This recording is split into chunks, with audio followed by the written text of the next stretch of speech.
بسم اللہ الرحمن الرحیم۔ السلام علیکم دوستو، میں فہیم عباس آپ سب کو خوش آمدید کہتا ہوں نیوز کیفے میں، اور دعا کرتا ہوں کہ آپ کا آج کا دن خوشیوں سے بھرا ہوا دن ثابت ہو۔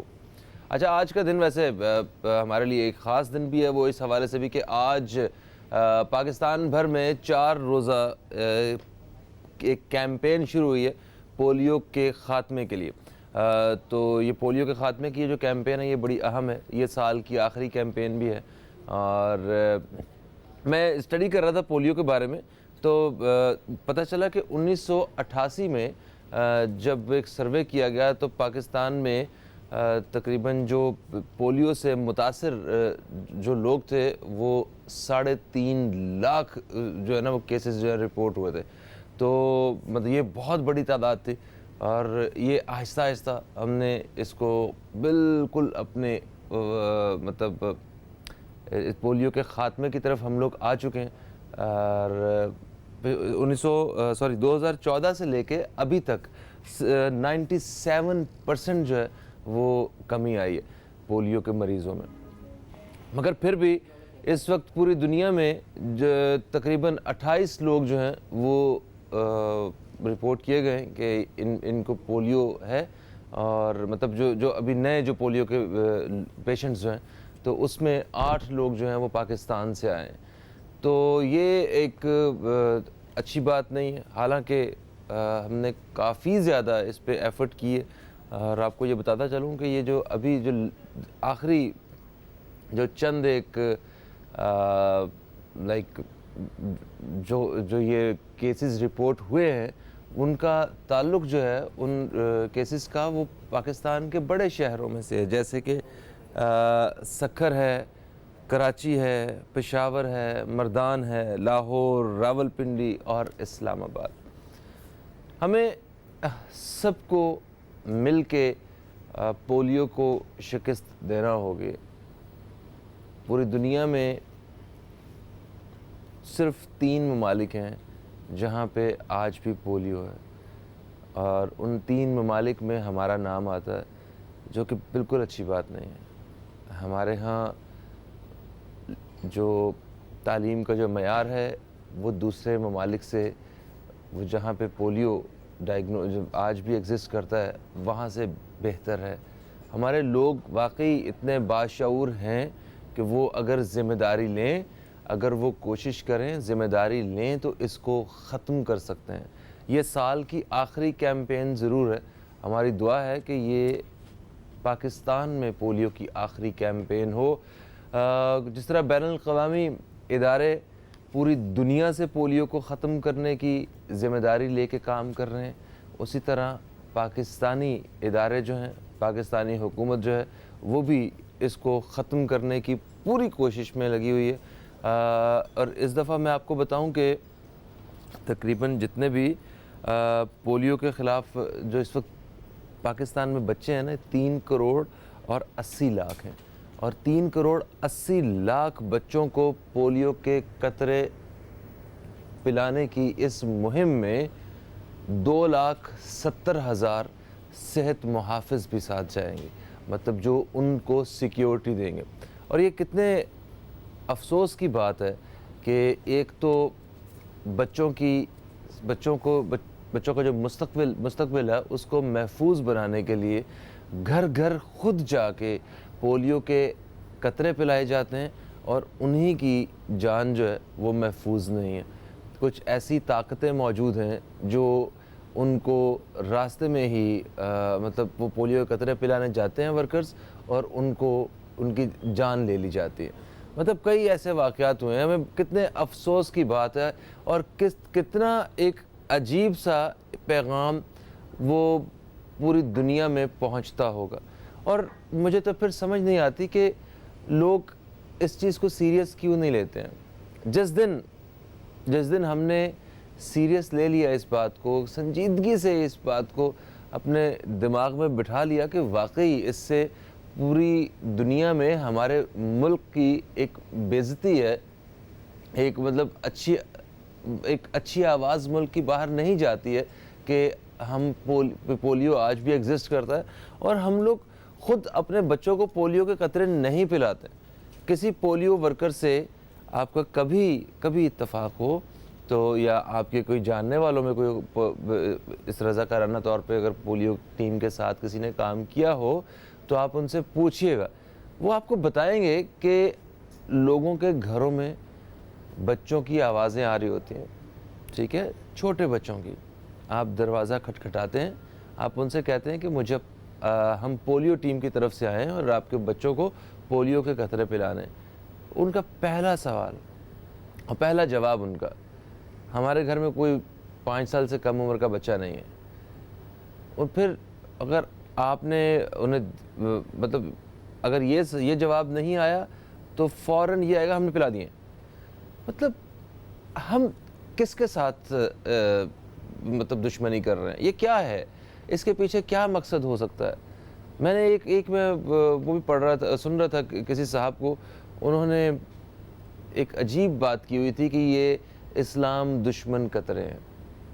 مطلب اسلام آپ کو خود احتیاط کے بارے میں بتاتا ہے, مطلب دوا کے بارے میں آپ کو بتایا جاتا ہے. اپنے بچوں کی صحت کو محفوظ رکھنے کے لیے اگر قطرے پلائے جا رہے ہیں تو ہمیں بالکل کوئی حق نہیں پہنچتا ہے کہ ہم انکار کریں.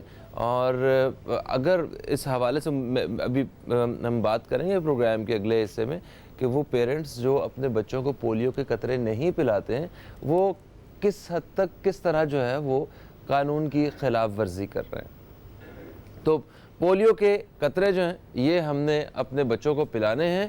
یہ بچے آپ کے بچے ہیں مگر اس کے ساتھ ساتھ یہ اس قوم کے اور اس ملک کے بچے بھی ہیں. ان کی صحت کی ذمہ داری اس ملک کی بھی ہے. تو اگر آپ یا کسی بچے کو پولیو کے قطرے نہ پلانے سے پہلے آپ ایک کام کر سکتے ہیں کہ آج تو کیمپین شروع ہوئی ہے نا, آپ یوٹیوب پہ گوگل پہ جو پولیو پیشنٹس ہیں ایک دفعہ ان کو دیکھ لیجیے گا. صرف پولیو پیشنٹس دیکھیے گا, کافی ساری ویڈیوز نیچے آ جائیں گی. آپ کو اندازہ ہو جائے گا کہ جن لوگوں کے بچوں کو پولیو ڈائگنوز ہوا ہے وہ کس قسم کی زندگی گزار رہے ہیں, وہ ماں باپ بھی کس تکلیف میں ہیں اور بچے بھی کس تکلیف میں. ایک بریک کی طرف بڑھ رہے ہیں ہم لوگ, بریک سے واپس آتے ہیں تو اسی رواں سال کی جو آخری مہم ہے پولیو کے خلاف اس حوالے سے بات کریں گے. کہیں مت جائیے, اب تک دیکھتے رہیے نیوز کیفے, دیکھتے رہیے.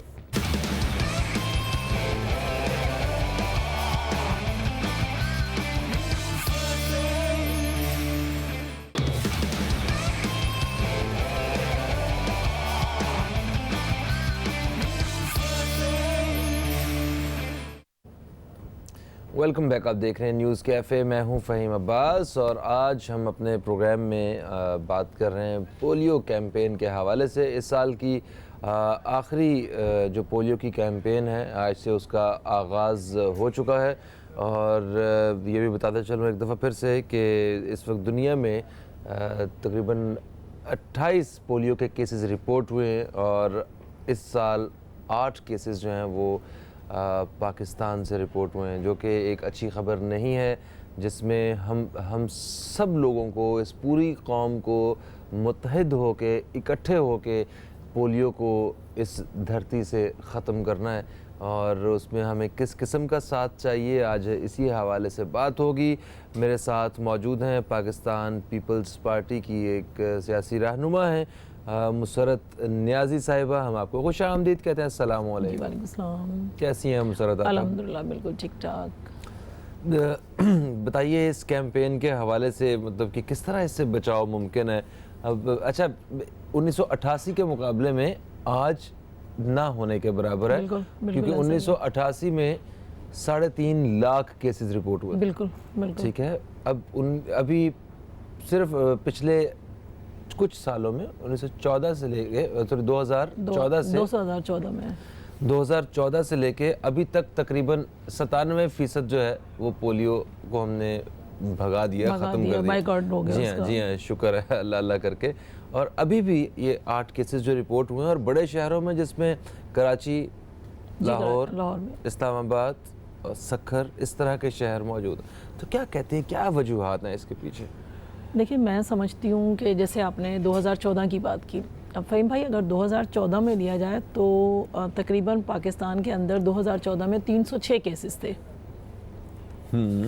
306 کیسز تھے اور زیادہ جو کیسز تھے وہ KPK میں تھے. جی ہاں ٹھیک ہے. اس کی ریزن یہ ہے کہ جی لوگ اپنے بچوں کو پولیو کے قطرے پلانا پسند نہیں کرتے تھے کیونکہ اس کے اندر وجہ کیا تھی کہ نیگیٹیوٹی کی طرف جو لوگ تھے اس کو لے کے جا رہے تھے. کچھ یہ شعور بھی تھا. میں نے آپ سے پہلے بھی ایک دفعہ ذکر کیا تھا شاید کہ اسی طرح سے میرے اپنے اسکول میں کسی اور چیز کو نہ کہیں میرے اپنے اسکول میں پولیو کے قطرے والے آئے تو ایک فیملی ایسی تھی. انہوں نے کہا کہ جی میری پرنسپل سے پوچھا جی کس نے میرے بچوں کو پرمیشن دی. انہوں نے کہا جی میم نے کہا ہے کہ پلائیں سب کو پلانے چاہیے. تو انہوں نے کہا نہیں جی میں اپنے بچوں کو خود جوابدار ہوں. میں نے کہا آپ کس طرح کہہ رہے ہیں کہ آپ جوابدار ہیں. میرا کہنے کا مدعا یہ ہے کہ لوگ اپنے بچوں سے پیار تو کرتے ہیں لیکن ایسا کیا پیار ہے کہ ہم نے اپنے مستقبل کو اپنے ہاتھوں سے برباد کر رہے ہوتے ہیں. گورنمنٹ نے بہت اس پہ میں کہتی ہوں اربوں روپے کے میڈیسنز اور اربوں روپے کے جو ہے نا یہ اپنے قطرے جو ہے نا پلوائے ہیں اور گورنمنٹ کوشش کر رہی ہے. ورنہ آپ دیکھیں کہ 88 میں جو پوزیشن تھی جہاں 88 میں میرا ملک اس وبائی بیماری میں جو مبتلا تھا اور آج کے مقابلے میں سمجھتی ہوں کہ بہت زیادہ فائٹ کیا ہے ہم نے. بڑا ٹف ٹائم دے دیا پولیو کو. بالکل ایسا ہم نے باقاعدہ مقابلہ کیا ہے اور پولیو کو بالکل اس کی شکست کے دہانے پہ لے آئے ہیں. مگر یہ بھی ہمیں دیکھنا چاہیے کہ پوری دنیا میں اور بھی بہت سی جگہوں پہ یہ مقابلہ جاری تھا اور وہ لوگ کب سے اسے شکست دے چکے. مگر خیر یہ بالکل آخری سانسیں چل رہی ہیں پولیو کی پاکستان میں. میرے خیال میں زیادہ تر جو پائے گئے ہیں پیشنٹ وہ ہمارے 3 ممالک میں زیادہ ہیں. افغانستان ہو گیا, نائجیریا ہو گیا, پاکستان ہو گیا, ان میں زیادہ ہیں. اور دیکھیں میں ایک چیز بڑی اچھی بتاؤں آپ کو کہ پاکستان کے اندر بھی گلگت بلتستان میں کوئی ایک بھی کیس نہیں ہے اس وقت.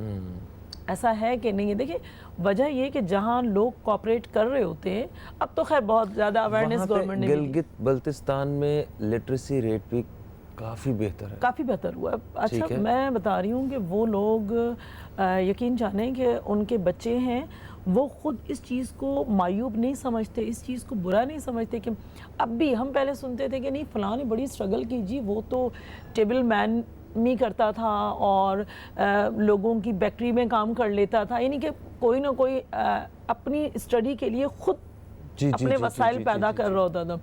لیکن یہ ہے کہ وہ لوگ ہیں محنتی اور محنت کے صلے میں آپ کو پتہ ہر چیز آتی ہے. ڈیفینیٹلی. اچھا سب سے بڑا سوالیہ نشان جو ہے نا اس مہم کے حوالے سے وہ ہے جو ماں باپ اپنے بچوں کو پولیو کے قطرے نہیں پلاتے. بالکل. اچھا اب ان لوگوں سے اگر تھوڑی سی اسٹڈی کی جائے نا تو پتہ چلے کچھ لوگوں صرف انکار کرتے ہیں کہ ہم نے بچوں کو پولیو کے قطرے نہیں پلائے. انہوں نے جی کیوں نہیں پلائے, آپ ہمیں کیا بتا سکتے ہیں کیوں نہیں پلائے؟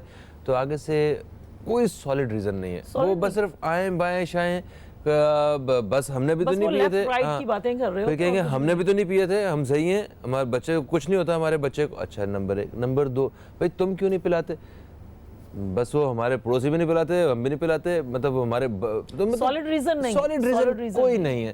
اور اس کے مطلب اس قسم کا ایک پروپیگنڈا چل رہا ہے کہ ہم لوگوں کو اس میں جتنے بھی جو اسکالرز ہیں ریلیجس اسکالرز وہ بھی اس چیز کا یہ سٹیٹمنٹ دے چکے ہیں کہ اس میں کوئی ایسی چیز موجود نہیں ہے کہ جو آپ کو دین سے دور کرتی ہو یا جو مسلمانوں کی جو ہے نا وہ تعداد کم کرنے کے حوالے سے جو ہے وہ اس طرح کے معاملات ہوں. مگر پھر بھی یہ لوگوں کا اس کے پولیو کے سامنے انکار کرنا وہ آج کے دور میں ایک بہت بڑا سوالیہ نشان ہے. اور 2,70,000 سیکیورٹی کے لیے جو ہے نا وہ 7 لوگ گئے ہیں اس وقت. ہاں تو یہ کتنی وہ تکلیف دہ بات ہے کہ اپنے ہی شہریوں کی انہی کی صحت کا خیال رکھنے کے لیے وہ لوگ ہی سیکیور نہیں ہیں. وہ لوگ ہی سیکیور نہیں ہیں جو ہمارے بچوں کے لیے کام کر رہے ہیں, ڈور ٹو ڈور جا رہے ہیں. اور یقین کریں کہ بعض اوقات تو ایسا ہوتا ہے کہ یہ جو آتی ہیں پولیو ورکرز ہوں تو یہ ایک نوک کر کے ایسے کھڑی ہو جاتی ہیں بیچاری جیسے یہ کوئی بہت ہی حقیر ہو. مطلب اس نظر سے بیچاری کھڑی ہو جائیں گی, پلیز بچوں کو لے آئیے. کیوں کہ وہ اپنی ڈیوٹی بہترین طریقے سے پرفارم کر رہی ہیں. بالکل, اور جان کا خطرہ بھی ان کے سر پہ منڈلا رہا ہے. بالکل. جناب ایک بریک ہے, بریک کے بعد واپس آتے ہیں تو ہمارے ساتھ ایک اور مہمان ہے اور اسی حوالے سے بات چیت کا سلسلہ جاری رکھیں گے. کہیں مت جائیے, نیوز کیفے دیکھتے رہیے, اب تک دیکھتے رہیے.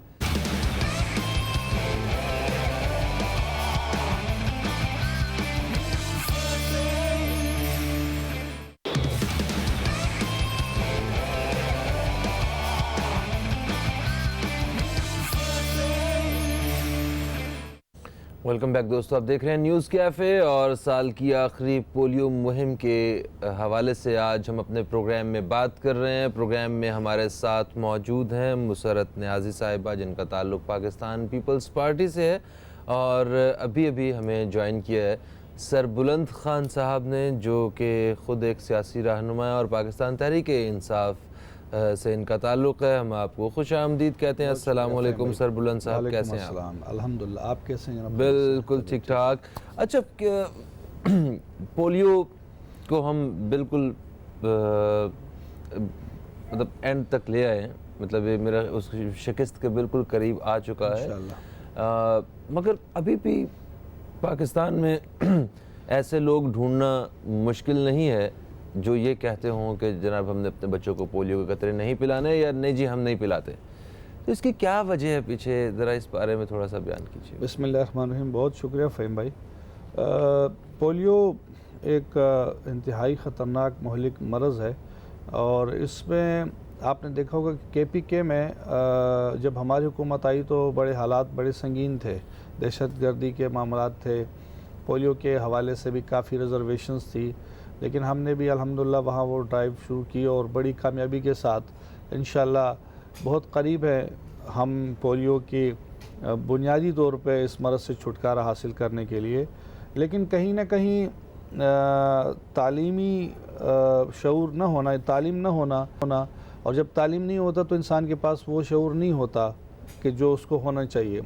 تو تعلیم کی کمی کی وجہ سے جو کچھ لوگ ایسے ہوتے ہیں جو منفی پروپیگنڈا کرتے ہیں, لیکن الحمدللہ اب وہ بہت بہتری آ گئی. اب علماء بھی اس مسئلے میں ہمارے ساتھ رہے ہیں, اور ہر طبقہ اب اس وقت اس بات کو سمجھ گیا ہے کہ ہم نے اب ان باتوں سے نکل کے آگے بڑھنا ہے.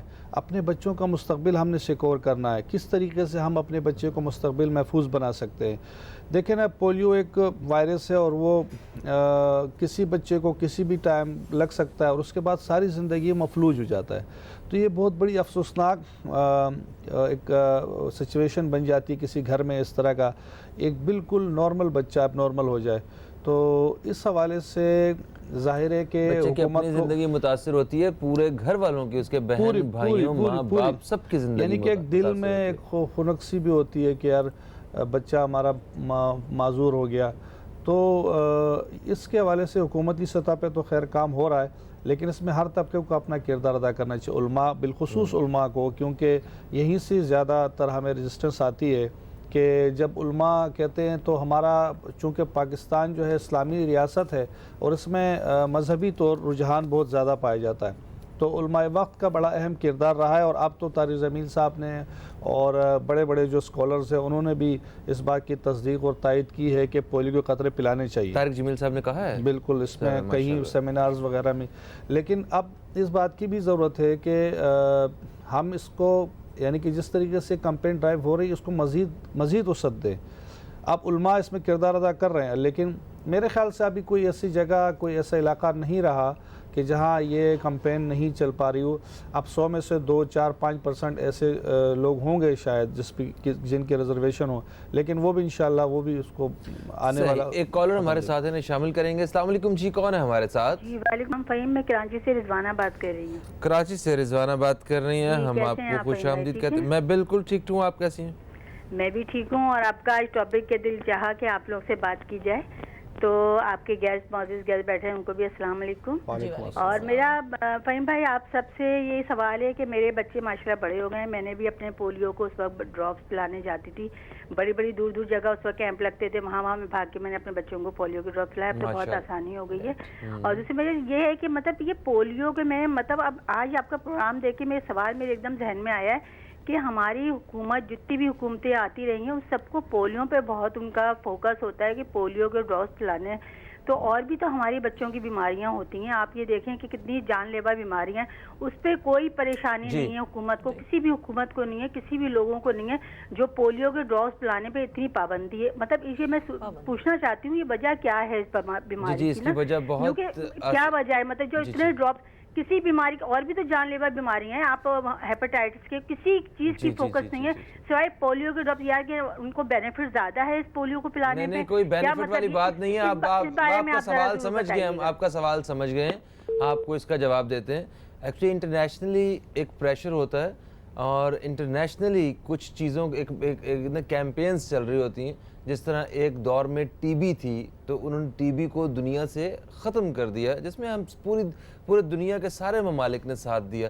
ابھی پولیو جیسا مرض جو ہے, جب اس کے خاتمے کے لیے انہوں نے ایک شروع ہوئے, پوری دنیا سے اس کو ختم کیا ہے. تھرڈ ورلڈ کنٹریز میں یہاں پہ پولیو جو ہے آہستہ آہستہ یہاں سے بھی چلا گیا. اب دنیا میں صرف 3 ممالک موجود ہیں, جن میں ایک افغانستان ہے, ایک نائجیریا ہے اور تیسرا پاکستان ہے. اب آپ دیکھیے کہ ان باقی 2 ممالک کے ساتھ ہمارا نام جو ہے وہ لیا جاتا ہے اس مرض کی وجہ سے. جب پوری دنیا اس پہ قابو پا سکتی ہے اس مرض پہ, تو ہم کیوں نہیں پا سکتے؟ تو حکومت اس اگر ساتھ دے رہی ہے, اور یہ حکومت کی ذمہ داری ہے, ڈیفینیٹلی حکومت کی ذمہ داری ہے, اور وہ کام کر رہے ہیں, اس پہ بہت اچھا کام کر رہے ہیں. آپ کو اپریشیٹ کرنا چاہیے. آپ خود اپنے بچوں کو بہت دور لے کے جاتی رہی ہیں پولیو کے قطرے پلانے کے لیے, نہ کہ اس کے خلاف اس طرح کے سوالات کر کے لوگوں کو بدظن کیا جائے اس بارے میں. جناب نہیں اچھا, علماء کے حوالے سے بات ہو رہی تھی, جیسا کہ پیر سر بلند کہہ رہے تھے کہ علماء جو ہیں وہ بھی اب اس کے حق میں انہوں نے بات کی ہے, اور وہ طبقہ بھی بالکل پولیو کے خاتمے کے لیے ہمارا ساتھ دے رہا ہے. مگر آج بھی علماء میں سے ہی کچھ لوگ ایسے موجود ہیں کہ جو اس کی مخالفت کر رہے ہیں. اور یہ دیکھیں کہ اگر کوئی ایک اسلامک اسکالر ہیں جو اس کا اختلاف رکھتے ہیں اس سے, ان کے فالوورز میں ہنڈریڈز کے حساب سے فیملیز بھی ہیں. تو اس کا مطلب ہے وہ صرف اکیلے نہیں ہیں, وہ ہنڈریڈز آف پیپل جو ہیں وہ انکار کر رہے ہیں. تو ذرا اس حوالے سے بتائیے, اور جو لوگ اپنے بچوں کو پولیو کے قطرے نہیں پلا رہے ان کے لیے کیا کوئی سزا, کوئی قانون میں کوئی ایسی کوئی جگہ ہے؟ دیکھیں فہیم بھائی, ایک چیز تو یہ ہے کہ جب اب ہم کہہ رہے ہیں کہ علماء کرام میں سے کچھ ہیں ایسے کہ جو اس چیز کو منع کر رہے تھے, اور ظاہری بات ہے ان کے جو فالورز ہیں, ان کے جو چاہنے والے ہیں, تو وہ بھی پھر اس کو فالو کرتے ہیں. ایک چیز تو میں آپ کو کلیئرائز کر دوں کہ ابھی میرے بھائی نے کہا کہ بہت اچھے ہیں, طارق جمیل صاحب نے کہہ دیا ہے, جی ہاں اچھی بات ہے, لیکن جب ہمارے امام کعبہ نے کہہ دیا, ان سے پیچھے تو میرے خیال میں کچھ نہیں تھا. انہوں نے بھی یہ جب ان سے پوچھا گیا تو انہوں نے کہا کہ اس میں کوئی مذائقہ نہیں ہے, ٹھیک ہے. اور تمام علماء کرام ہوں یا ہم عوام ہوں, تو جب کوئی بھی گورنمنٹ نہیں کام کر رہی ہوتی تو ہم کہتے ہیں کر رہی نہیں ہے, اور جب وہ پوزیٹیولی کر رہی ہے, اور میں بتاؤں کہ 88 سے جب شہید بے نظیر بھٹو صاحبہ تھیں تو انہوں نے یہ کہا کہ میں چاہتی ہوں کہ میرے ملک میں کوئی بھی بچہ پولیو زدہ نہ رہے. اور میں یہ چیز چاہے پیپلز پارٹی کے مخالفین ہوں یا ان کے چاہنے والے ہوں, اس چیز کو بڑے اچھے طریقے سے کہیں گے اور ایکسیپٹ بھی کریں گے کہ بی بی صاحبہ نے اس کے لیے بڑا کام کیا. اور اگر کیا, کیمپین کا آغاز خود اپنے ہاتھوں سے کرتی رہی ہیں, اور انہوں نے کیا. اور پھر جب اب دیکھا جائے تو ان کی بیٹی جب آئیں آصفہ بھٹو, تو انہوں نے کہا کہ میری والدہ کا یہ ویژن تھا کہ میرے ملک میں کوئی بھی بچہ پولیو زدہ نہ رہے, تو یہ کام میں خود بھی کرنا چاہتی ہوں. انہوں نے بھی, آپ نے دیکھا کیوں کیا. تو تمام پولیٹیکل پارٹیز کا یہ تو رائٹ ہے, اور گورنمنٹ کا فرض ہے کہ وہ یہ کرے, اور جب کر رہے ہیں تو ان کا عوام نے ساتھ دینا ہے. یقین کریں کہ جو پولیو زدہ بچے ہوتے ہیں, میں آپ کو مثال دوں, کبھی ملی ہیں آپ کسی ایسی فیملی سے؟ میں بالکل ایسے ہیں کہ جنہوں نے, میں آپ کو بتا رہی ہوں کہ کہا کہ جی ہم نے تو بالکل بھی نہیں پلانا. میری والدہ کے نیبرز میں تھے, نہیں جی ہم کیوں پلائیں, یہ تو بالکل بھی صحیح نہیں ہے, یہ تو جیسے آپ کو پتہ ہے یہ تو یہودیوں نے ہمارے خلاف یہ پلاننگ بنائی ہوئی ہے. تو ان سے میں نے کہا کہ ان کے سے میری بات بہت اچھی تھی, اور نیبرز میں بھی تھے. تو میں نے ان سے کہا کہ آنٹی اگر آپ نہیں پلاؤ گے، نہیں جی ہم تو ہٹے کٹے ہیں، ہمیں تو کچھ نہیں ہوا.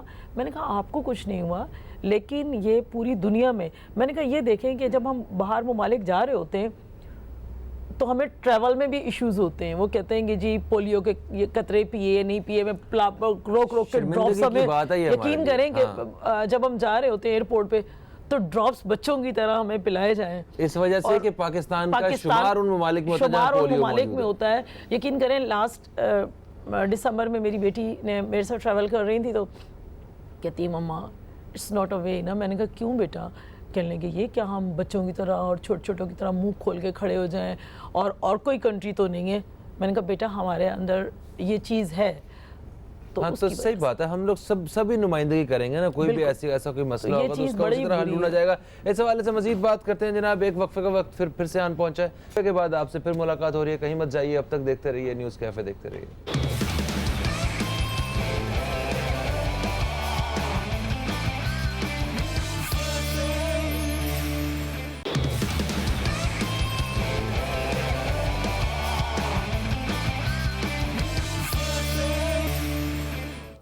Welcome back. آپ دیکھ رہے ہیں نیوز کیفے. میں ہوں فہیم عباس اور پولیو سے بچاؤ کے حوالے سے آج ہم اپنے پروگرام میں بات کر رہے ہیں. ہمارے ساتھ مسرت نیازی صاحبہ موجود ہیں، آج پاکستان پیپلز پارٹی سے ان کا تعلق ہے، اور سربلند خان موجود ہیں جن کا تعلق پاکستان تحریک انصاف سے.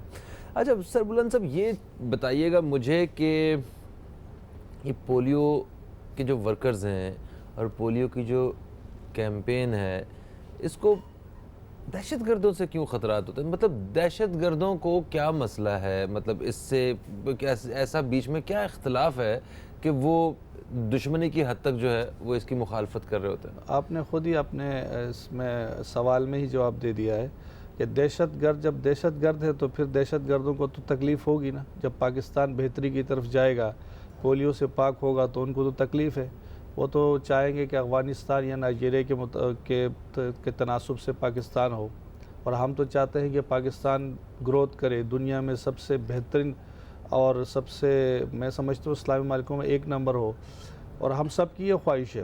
چند طبقہ ہے 1 یا 2% وہ بھی ختم ہو گیا ہے، وہ یہ چاہتے ہیں، اور وہ ان کا جو موقف ہے، اور کچھ لوگ سے بات چیت بھی ہوتی ہے کہ یار کچھ علماء 1-2% کے لیے وہ بھی ختم ہو گیا. ابھی ان کا کہنا یہ تھا کہ چونکہ یہ بین الاقوامی پروجیکٹ ہے تو اس میں یہودیوں کی اور پتہ نہیں ان کی اور ان کی یہ پتہ نہیں کیا ملا ہے.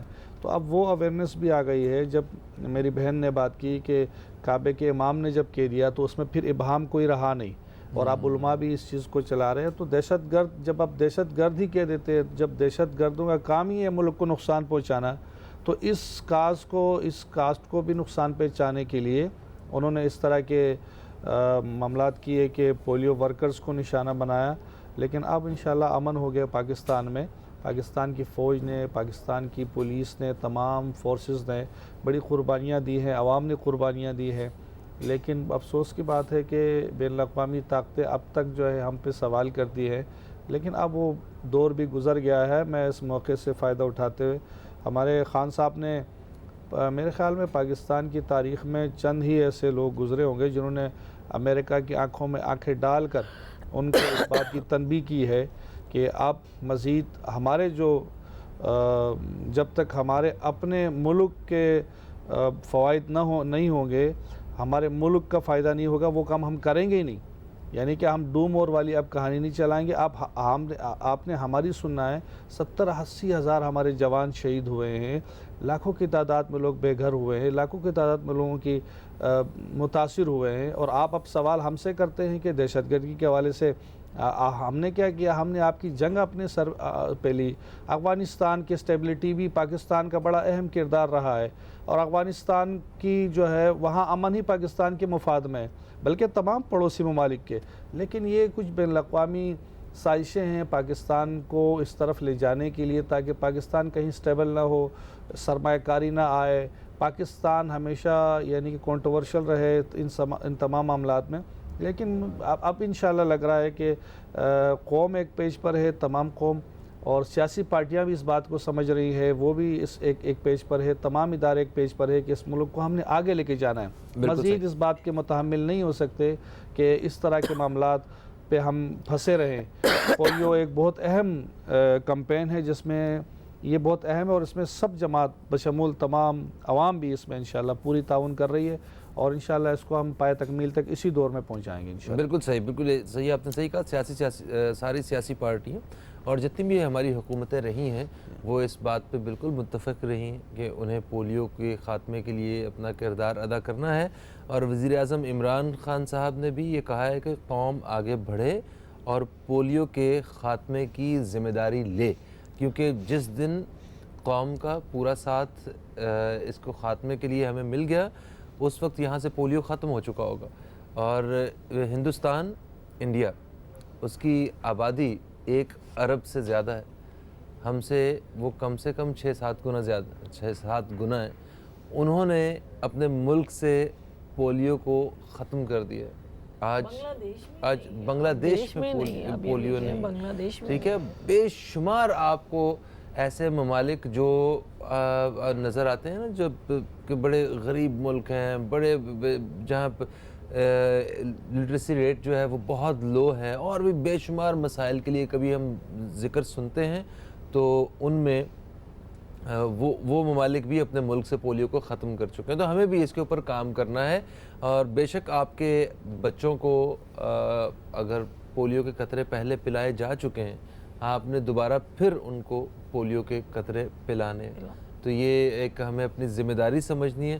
اور لوگوں کو، اور اسپیشلی جو اس وقت پروگرام دیکھ رہے ہیں، آپ سب لوگوں سے ریکویسٹ ہے کہ اگر آپ کسی ایسی فیملی کو جانتے ہیں جو کہ اپنے بچوں کو پولیو کے قطرے نہیں پلاتے ہیں، تو آپ پیار سے ان کے پاس کسی بھی طریقے سے انہیں جا کے کنونس کریں، انہیں بتائیں کہ ان کے بچوں کی صحت کتنی بڑی چیز ہے، اور انہیں صرف پولیو کے قطرے ہی ہیں جو اس 1% بھی اگر ڈاؤٹ ہو نا، 1% بھی کہ آپ کے بچے کو پولیو ہو سکتا ہے، اس کی ٹانگ جو ہے وہ خراب ہو سکتی ہے، معذور ہو سکتا ہے، صرف 1%، تو شک کی بنیاد پر بھی وہ بہت بڑی پرسنٹیج ہے. 1% کے ساری زندگی کے لیے بندہ مفلوج ہو جائے. تو آپ ایسا کبھی رسک مت لیں، اپنے بچوں کو پولیو کے قطرے پلائیں. اچھا، آپ مسرت جی، آپ بتا رہی تھی کہ کسی فیملی کو آپ جیسے جانتی ہیں. میں بتا رہی ہوں کہ ایک تو میرے ساتھ پرائمری میں پڑھا کرتی تھی، تو پچھلے دنوں میرے پاس جب آئیں تو کہنے لگی کہ میری 22 سے 23 سالہ بیٹی ہے، اور جب اس نے مجھے اس کی تصویریں دکھائیں، یقین کریں فہیم بھائی، وہ اتنی پیاری بچی نا، بہت خوبصورت بچی، تو اس کے ساتھ کیا پرابلم ہے جی؟ پولیو. تو میں نے کہا آپ نے کیا کیا؟ کہنے لگی میں کیا کرتی، جب پولیو ٹیم آیا کرتی تھی تو میرے سسر کہتے تھے نہیں جی کوئی ضرورت نہیں ہے، بچیوں کو ہی پلانا ہے، ہم نے اپنی بچیوں کو نہیں پلانا. تو وہ بچی سب بہنوں میں اتنی پیاری بچی ہے، اور اس کو میں نے کہا کہ اس کو کم از کم آپ پڑھا تو لیتے. تو کہنے لگے میں نے پڑھانے کے لیے اسکول میں کوشش کی، تو میں اسکول میں مجھے اتنا ٹائم نہیں ملتا تھا کہ میں 4th فلور پہ میرا گھر تھا کہ میں روز اس بچی کو اٹھاتی اور لے جاتی اور اسکول بٹھاتی. لہٰذا اب میں کیا کروں؟ میں نے کہا اب بھی ٹائم ہے، اس کو پڑھا لو. کم از کم وہ کتنی اس کے اندر کتنے ارمان ہوں گے بچی بھی. جب گھر میں گئی، میری بات کروائی فون پہ، تو کہنے لگی کہ آنٹی میرا بہت دل چاہتا تھا، لیکن جو ہے نا مما اپنے کاموں میں مصروف ہوتی تھی، میرے ساتھ کوآپریٹ، چلے میں بچی تھی، مجھے پلائے نہیں ڈراپس انہوں نے، لیکن مجھے پڑھا تو سکتے تھے نا. تو یقین کریں کہ ایسے بچے جو ہوتے ہیں نا، وہ جب دوسرے بچوں کو عام حالات میں کھیلتے کودتے دیکھتے ہیں، کسی اچھی پوسٹ پہ دیکھتے ہیں، اسکول بیگ لے جاتے ہوئے دیکھتے ہیں، تو ان کے دل میں بڑی حسرت ہوتی ہے، اور وہ حسرت زدہ رہتے ہیں. اور میں سمجھتی ہوں کہ یہ بڑے دکھ کی بات ہوتی ہے. اب وہ والدہ اس وقت دکھ کر رہی ہیں، تو اب کیا فائدہ جب چڑیاں چگ گئیں کھیت میں. صحیح بات ہے. نارمل سکول میں بچے داخلہ نہیں لے سکتے، اگر داخلہ لیتے ہیں تو وہاں پہ انہیں کس طرح زو مائنے سنٹینسز، کیونکہ بچے تو بچے ہوتے ہیں نا، وہ جب کہتے ہیں تو وہ ان کو بڑا پین کریٹ کرتے ہیں وہ سنٹینسز ان کے لیے. اور میں سمجھتی ہوں کہ ایسے بچوں کے ساتھ زیادتی ہے، اور ایسے پیرنٹس کو دیکھنا چاہیے کہ ہم اپنے مستقبل کے ساتھ کیا کرنے جا رہے ہیں. بالکل صحیح. سر بلند صاحب، آپ کچھ پیغام دینا چاہیں گے اسی حوالے سے؟ دیکھیے، ہم نے یہی پیغام ہے میری جانب سے فہیم بھائی کہ اس ملک کو ہم نے آگے لے کے جانا ہے، اور اس کے لیے ہم نے تمام فورمز پہ لڑنا ہے، ہر طبقے نے لڑنا ہے. بیماریوں سے ہم نے اس ملک کو آزاد کرنا ہے، اور پولیو کی جو مہم ہے، میں ایک پیغام دینا چاہ رہا ہوں کہ پولیو کے مہم میں تمام لوگ، تمام طبقے مل کے پاکستان کو پولیو سے صاف کریں انشاءاللہ۔ بہت بہت شکریہ آپ دونوں مہمانوں کا، ہمیں تازہ ترین خبروں کے لیے سے آپ کو آگاہ رکھنا ہے، اس کے لیے ایک وقفے کی طرف بڑھیں گے۔ کہیں مت جائیے، نیوز کیفے دیکھتے رہیے، اب تک دیکھتے رہیے۔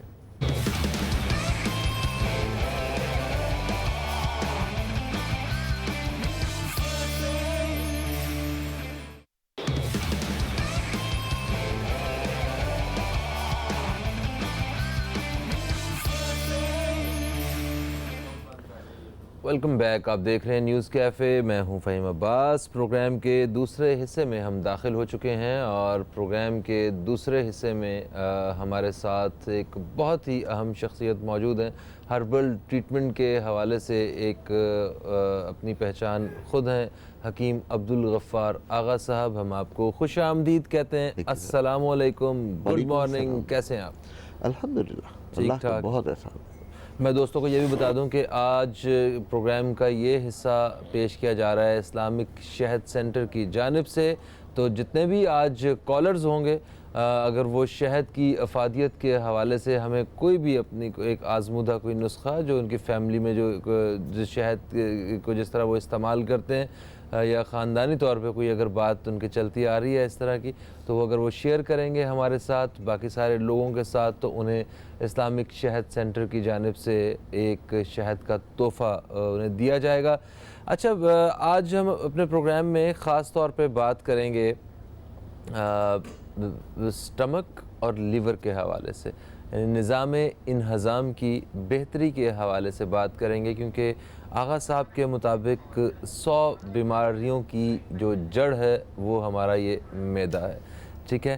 اچھا آغا صاحب، اس سے پہلے کہ مزید بات کریں، لیور کا ذکر ہوا ہے تو میں بتاتا چلوں، ہماری انڈسٹری کے جو ٹی وی انڈسٹری ہے اس کے ایک نوجوان ڈائریکٹر ثاقب صدیقی، انہیں لیور کا مسئلہ تھا، لیور کے مرض میں مبتلا تھے وہ، اور انہیں انڈیا جانا پڑا۔ وہاں جا کے انہوں نے ٹرانسپلانٹ کروایا، لیور ٹرانسپلانٹ، کوئی 55 لاکھ سے زائد پیسے انہوں نے وہاں پہ خرچ کیے، اور ان کو لیور ٹرانسپلانٹ میں کچھ انفیکشنز کا سامنا کرنا پڑا، انہیں ہاسپٹل میں زیادہ رکنا پڑا۔ ابھی وہ انڈیا میں ہی ہیں اور وہ پیسوں کی کمی کے باعث ہاسپٹل سے نہیں آ پا رہے ہیں، اپنے وطن واپس نہیں آ پا رہے ہیں۔ تو اس حوالے سے آج ہم ہمارا جو نیوز کیفے کا جو پیج ہے www.facebook.com/newscafe، اس پہ اس حوالے سے ویڈیو بھی ہم شیئر کر دیں گے تاکہ جو لوگ ان سے کانٹیکٹ کرنا چاہیں وہ انہیں ان کی مدد کر سکتے ہیں، اور اس کے ساتھ ساتھ جتنے لوگ اس وقت سن رہے ہیں ان کے لیے دعا کریں کہ اللہ تعالیٰ انہیں صحت یابی عطا کریں۔ سر، معدہ اور لیور، ٹھیک ہے سر، لیور ایک بہت خوبصورت سا گھر بنائیے اور اس گھر میں کچن مت بنائیے، تو کیا آپ اسے گھر کہہ سکتے ہیں؟ نہیں، دفتروں میں بھی کچن ہوتا ہے بلکہ تو گھر میں کچن نہیں ہوگا تو کیسے ہوگا گھر؟ کچن اصل میں ہمارے جسم کا جگر ہے، اوکے، جو ہر کیمیکل کو انالائز کرتا ہے، ہر چیز کی ریکوائرمنٹ طے کرتا ہے اور ہر چیز کو سپلائی کرتا ہے۔ 127 کیمیکل ہماری باڈی کے ایسے ہیں جو لیور اب نہ صرف اسٹور کرتا ہے بلکہ اکارڈنگ ٹو نیڈ سپلائی بھی کرتا ہے، ایک بات۔ دوسری بات یہ کہ اگر کسی کا کچن ایسا ہو کہ جس میں بہت سارے کاکروچ اور بہت ساری گندی چیزیں اور بہت سارے انفیکشن ہوں، تو گھر والوں کی صحت کیسی ہوگی؟ بالکل لو کاکروچز جیسی۔ بس میں دراصل صرف لوگوں تک یہ پیغام دینا چاہتا ہوں کہ لیور میں اگر کوئی پرابلم ہے تو خدا کے لیے اس کو یہ سمجھیں کہ وہ پورے جسم میں بیماریوں کا گڑھ بن رہی ہے۔ اب لیور کی بیماری کو ہم کیسے ٹھیک کر سکتے ہیں؟ میں سب سے پہلی بات یہ کہوں گا، اچھا، اس کی بیماریاں کون کون سی ہوتی ہیں؟ ذرا یہاں سے شروع کرتے سر ہیں۔ دیکھیے، بیماری کا جو بنیادی لفظ ہے وہ یہ کہ اس کے افعال میں خرابی آ جانا۔ اب وہ خرابی کہاں کہاں اور کیسے آ رہی ہے، ہم نے کیا یہ ہے کہ اتنی اویئرنیس دی ہے وائرس کے بارے میں، اس لیے کہ ہمارا کاروبار وائرس پہ چلتا ہے کہ بھائی وائرل، یہ وائرس، وہ virus, A B C D E، ہم نے وائرس کی بات کی ہے۔ نو، وائرس نہیں، اگر مینجمنٹ میں کہیں پر پرابلم آ جائے، اگر اس کے افعال میں کہیں خرابی آ جائے تو کہیں نہ کہیں خرابی ضرور آئے گی. مثلا میں 2 چیزیں آپ سے عرض کروں. ایک چیز ہے جو ہمارے جسم میں خون کو پتلا کرتی ہے، ایک دوا ہے جو ہمارے خون کو گاڑھا کرتی ہے. ٹھیک ہے. چاہے وہ ہیپرین ہو، ہیپرین خون پتلا کرتی ہے، وٹامن کے خون گاڑھا کرتا ہے. دونوں کا اسٹور لیور ہے. خون پتلا کرنا ہو تو بھی ذمہ دار لیور ہے، خون گاڑھا کرنا ہو تو بھی ذمہ دار لیور ہے. یہ جو ہم ویسے ہی ایسپرین فارمولا جو لیتے ہیں ہم لوگ اپنا سر درد کے لیے، تو اس سے بھی خون پتلا ہوتا ہے فوری طور پہ؟ اچھا دیکھیے، خون جو پتلا کرتی ہے نا، اس میں مختلف درجات ہیں. اچھا. خون پتلا کرنے کے لیے ایک تو یہ کہ ہم صرف جو الیکٹرولائٹس ہیں اس کے حوالے سے ہم اس کو اثر کر دیں، ہم جو ہے وہ پلیٹلیٹ کاؤنٹس کے حوالے سے اس خون کو پتلا کر دیں، ہم اس کی ایکٹیویٹی کو کم کر کے خون کو پتلا کر دیں، ہم ہیپرین کی ضرورت کو پورا کر کے خون کو پتلا کر دیں. لیکن اگر خون پتلا ہو جائے تو گاڑھا کرنے کے لیے ہمیں وٹامن کے چاہیے. تو جگر کی اتنی عجیب سی، آپ سے عرض کروں کہ ایسی چیزیں جو ماہر العقول اس کے جو ہیں وہ افعال ہیں، اور اس کے لحاظ سے لیور جو ہے وہ ہمارے جسم کو پش کرتا ہے، تمام چیزوں کو مینیج کرتا ہے. اوکے. اچھا، لیور کا اور معدے کا، کیا ان کا آپس میں کتنا گہرا تعلق ہے، اس بارے میں بتائیے گا. ایک کالر ہمارے ساتھ ہے، انہیں شامل کرتے ہیں. السلام علیکم جی، کون ہے ہمارے ساتھ؟ Hello hello. Okay, line drop ہو گئی. اچھا، معدے اور لیور کا آپس میں کتنا تعلق ہے، ادھر بتائیے گا. معدے کا کام یہ ہے کہ کسی بھی چیز کو ایک وقت تک ہولڈ کرنا، ٹھیک ہے، پہلا عمل پورا کرنا، اور پہلا عمل پورا کرنے کے بعد کھانے کو آگے بھیجنا. اب پروسیس کرنے کے بعد آگے بھیج دینا. اب یہ پروسیس معدہ کتنی دیر کرے گا، یہ معدے کی عقل ہے، اس کی پرفارمنس ہے. یہ سر اب تو دنیا اس بات کی قائل ہو رہی ہے نا کہ آہستہ آہستہ کہ ہمارے پاس ایک دماغ نہیں، ہمارے پاس 3 دماغ ہیں. اچھا، اوکے. ایک دماغ تو یہ جیسے ہم سوچتے ہیں، دوسرا دماغ ہمارا دل ہے، فیصلے دل کرتا ہے. جی ہاں، ٹھیک ہے. اور تیسرا دماغ جو ہے وہ معدے میں ہے، اس لیے کہ معدہ یہ جانتا ہے کہ ابلے ہوئے چاول کو کتنی دیر پروسیس کر کے آگے بھیج دینا ہے. اگر شامی کباب آ جائے تو کتنا اس کو پروسیس کرنا ہے، انڈا ابلا ہوا ہو تو کیا کرنا ہے، انڈا تلا ہوا ہو تو کیا کرنا ہے. واہ، بالکل صحیح. اگر یہ نہ ہو، اگر یہ نہ جانے ہمارا معدہ، اور یہ تمام نظام خراب ہو جائے، تو ہمارا جو ہضم کا نظام ہے خراب ہونے کی وجہ سے غیر ہضم شدہ غذا، انڈائجسٹڈ فوڈ ہمارے اسٹول میں آنے لگے، اس لیے کہ وہ ڈائجسٹ ہی نہیں. میں ایک اور مثال دوں. ہائیڈروجن کے 2 مالیکیول لیجئے، آکسیجن کا ایک، H2O، کیا بنے گا؟ پانی.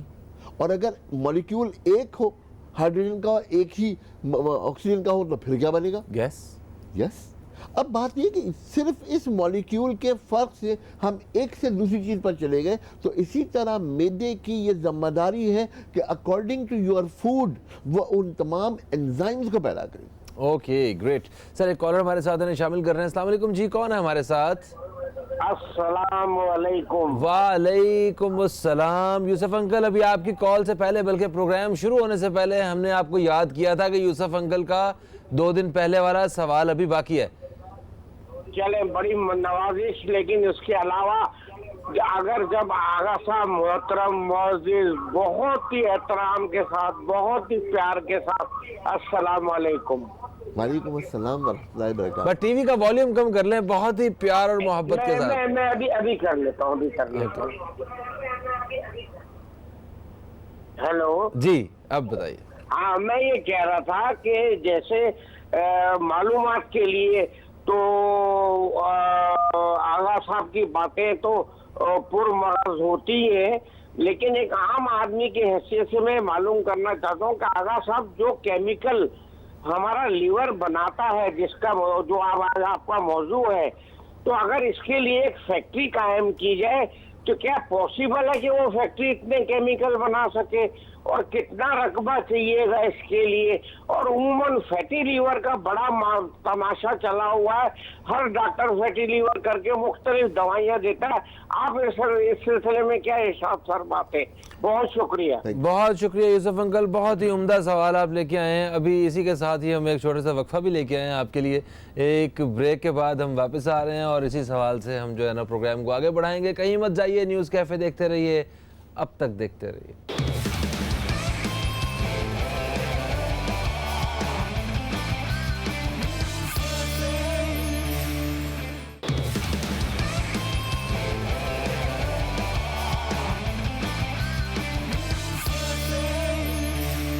Welcome back. آپ دیکھ رہے ہیں نیوز کیفے. اسلامک شہد سینٹر کی جانب سے پروگرام کا یہ حصہ آپ دوستوں تک پہنچایا جا رہا ہے, اور اس میں ہم اس پروگرام کے اس حصے میں ہمارے ساتھ موجود ہیں حکیم عبدالغفار آغا صاحب.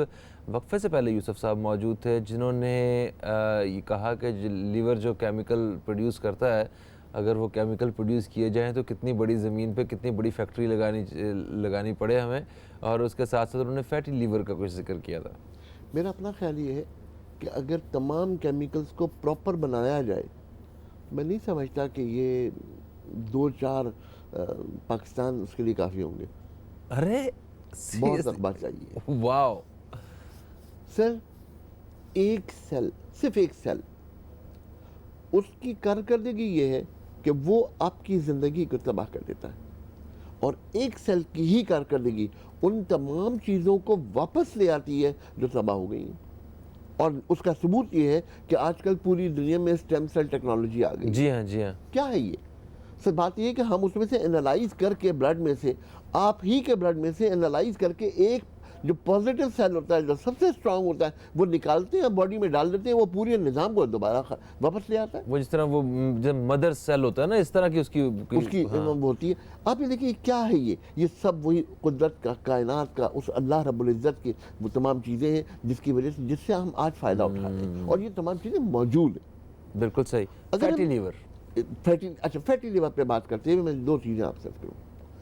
ایک, دکان پر جائیے جہاں بہت ساری کلیجیاں رکھی ہوں بکرے کی, کیا ساری ایک جیسی ہوں گی؟ نہیں, ان کے سائز سے لے کے رنگ تک سب کچھ مختلف ہوگا, سب کچھ بدلے ہوگا. اب طریقہ یہ ہے کہ ایک مشین ہے, اس کو ہم کہتے ہیں الٹرا ساؤنڈ. جی ہاں. اس کا پروب ہم رکھتے ہیں رائٹ سائڈ پر ہائپوکونڈریم میں, اور رکھنے کے بعد اس کی ایک ساؤنڈ نکلتی ہے, اس کی ساؤنڈ ریفلیکس ہوتی ہے, اس کی پکچر آتی ہے, ہم وہ پکچر دیکھتے ہیں. اور وہ پکچر کیونکہ وائٹ ہوتی ہے تو آج سے 3 سال پہلے 4 سال پہلے تک ہم اسے لکھتے تھے سو کالڈ وائٹ لیور. اچھا, ایسے لکھتے تھے؟ ایسے لکھتے تھے. پوری رپورٹ, اگر کسی شخص کے بعد رپورٹیں ہوں اور آج سے 4-5 سال پرانی رپورٹیں ہوں لیور کی, تو خدا کی قسم یہ الفاظ لکھے ہوں گے کہ سو کالڈ وائٹ لیور. اچھا, اب نہیں. اس کے بعد ایسوسیشن نے طے کیا کہ اس سے لوگ پریشان نہیں ہو رہے, لوگوں کو زیادہ پریشان کرنا چاہیے, تو لہٰذا انہوں نے لکھنا شروع کر دیا جیسے فیٹی لیور. اب فیٹی لیور کو انالائز کرنے کے لیے 2 چیزوں کی ضرورت ہے. یا اس پیشنٹ کا LFT خراب ہوگا, لیور فنکشن ٹیسٹ خراب ہوگا, اچھا, یا اس کا کولیسٹرول لیول خراب ہوگا. اگر اس کا فیٹی لیور ہونے کے باوجود اگر اس کا LFT ٹھیک ہے اور اس کا کولیسٹرول کا جو مینجمنٹ ہے, لپڈ پروفائل کا, وہ بالکل ٹھیک ہے, تو خدا کی قسم اس کی کوئی حیثیت نہیں ہے. یہ ویسے ہوتا کیا فیٹی لیور, یہ کیا ہے, کیا وہ سو کالڈ وائٹ آپ کہہ رہے تھے, لیور کہہ رہے ہیں, تو وہ لیور کیسے وائٹ ہو سکتا ہے؟ لیور کے اوپر جو جھلی ہوتی ہے اس کا رنگ سفید ہو جاتا ہے. جھلی تو ہوتی ہے, ہوتی ہے, کچھ لوگوں کی ذرا زیادہ ہوتی ہے. اچھا, اور کیونکہ آج کل ہمارے استعمال میں کیمیکلز بہت ہیں, پریزرویٹیوز بہت ہیں, لہذا وہ تمام چیزیں بالکل. اچھا, تو اس میں اگر یہ 2 آپ نے کہا جو اگر مسائل یہ پیدا نہیں ہوئے ہیں تو پھر کوئی مسئلہ نہیں ہے, کوئی ایشو نہیں. اوکے, کوئی. ایک کالر ہمارے ساتھ ہے, شامل کر رہے ہیں. السلام علیکم جی, کون ہے ہمارے ساتھ؟ ہیلو, السلام علیکم. وعلیکم السلام, کون ہے ہمارے ساتھ؟ جی, ہم ڈیرہ اسماعیل خان سے بات کر رہے ہیں. ڈیرہ اسماعیل خان سے کون بات کر رہی ہیں؟ جی, مسز ستار. مسز ستار, آپ کو خوش آمدید کہتے ہیں, کیا کہیں گی؟ شکریہ سر, میں نے پہلے بھی ایک دفعہ کال کی تھی. اچھا, بالکل مجھے یاد آ گیا. جی جی, تو آپ کیسے ہیں؟ ٹھیک ہیں, ہم آپ کا پروگرام بہت شوق سے دیکھتے ہیں. بالکل ٹھیک ہوں میں, بہت شکریہ آپ کا, میں بالکل ٹھیک ہوں. آپ ٹھیک ٹھاک ہیں نا, خیریت سے ہیں آپ؟ شکر الحمدللہ سر. ہمیں صاحب سے بات کرنی ہے. ٹھیک ہے، پہلے آپ شہد کے بارے میں کوئی اس کا ایک آدھ فائدہ بتائیں تاکہ آپ میں نے آپ کو بتایا تھا اس سے نا ہمارے کھانے کے لیے سب سے ضروری ہے، اس کے بعد ہم سکن پہ بھی یوز کر سکتے ہیں، اچھا، اس سے skin بالوں پہ پہ کر سکتے ہیں، سردیوں میں تو خاص کر اس کے بہت سے فوائد ہیں۔ بالکل صحیح، یعنی کہ آپ بتا رہی ہیں کہ چہرے کے نکھار کے لیے اور بالوں کی خوبصورتی کے لیے شہد کو استعمال کیا جاتا ہے۔ جی، تو میں نے ٹھیک ہے۔ پہلے بھی ایک دفعہ کال کی تھی، آپ نے مجھے باٹل تو نہیں بھیجی۔ بوٹل نہیں ملی آپ کو؟ نہیں، آپ کا نمبر مس ہو گیا ہوگا، سارے مہمانوں کو جو ہے نا وہ بوٹل پہنچتی گئی ہے ہاں سارے۔ بچے میں بس مجھے ضرورت ہے تو میں کال بھی کرتی ہوں، آپ کا پروگرام بس صحیح ہے، آپ کو میڈم پہنچ جائے نوید گی، کو اب بھی پہنچ جائے دیکھتی گی ہوں۔ آپ کو۔ جناب دوسری ندیم دفعہ صاحب سن میرے رہے ہیں آپ آپ؟ سے کال مل رہی ہے۔ ٹھیک ہو گیا، بے فکر ہو جائیں آپ۔ چلیں جی، ان کی بوٹل جو ہے وہ واقعی، اگر آپ کو کوئی ایسی شکایت ہے تو آپ ہمارا جو پیج ہے www.facebook.com/newscafe وہاں پہ جائیے، وہاں پہ آپ ان کی جو میسج وہاں پہ لکھ دیجیے، ان باکس میں آپ سینڈ کر دیں گے تو وہ اسے ہماری ٹیم جو ہے وہ باقاعدگی سے ریڈ کر رہی ہوتی ہے۔ ایسی کوئی بھی شکایت ہوگی تو وہ ہم لوگوں تک پہنچ جائے گی۔ ویسے جتنے بھی ہمارے کالرز رہے ہیں سب کو اسلامک شہد سینٹر نے تحفہ بھیجا ہے، ایک دفعہ پھر ان سے کنسلٹ کر لیا جائے گا۔